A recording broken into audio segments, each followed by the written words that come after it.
बिस्मिल्लाहिर्रहमानिर्रहीम। अस्सलाम वालेकुम। आज मैं बनाने लगी हूँ लोबिया का सलाद। इसके लिए 1.5 कप मैंने सफ़ेद लोबिया लिया और 1 कप मैंने रेड लोबिया लिया। उसके अंदर 2 अदद खीरे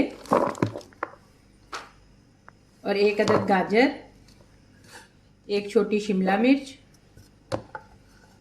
5 से 6 टेबलस्पून बंद गोभी और 1 अदद छोटा प्याज और हाफ चुकंदर। इन सब चीज़ों को डालकर मिक्स कर लें।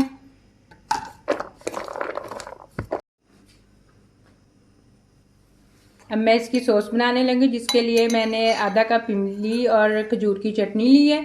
उसके अंदर 4 टेबलस्पून चिली गार्लिक डाल दें और 2 से 3 टेबलस्पून ऑलिव ऑयल डाल दें और इन सब चीज़ों को अच्छी तरह मिक्स कर लें।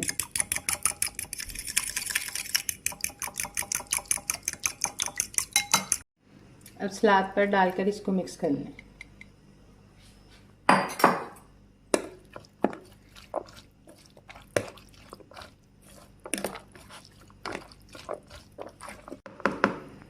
अगर आप नमक और काली मिर्च डालना चाहें तो 1/4 टीस्पून नमक और 1/4 टीस्पून ही कुटी काली मिर्च डाल दें।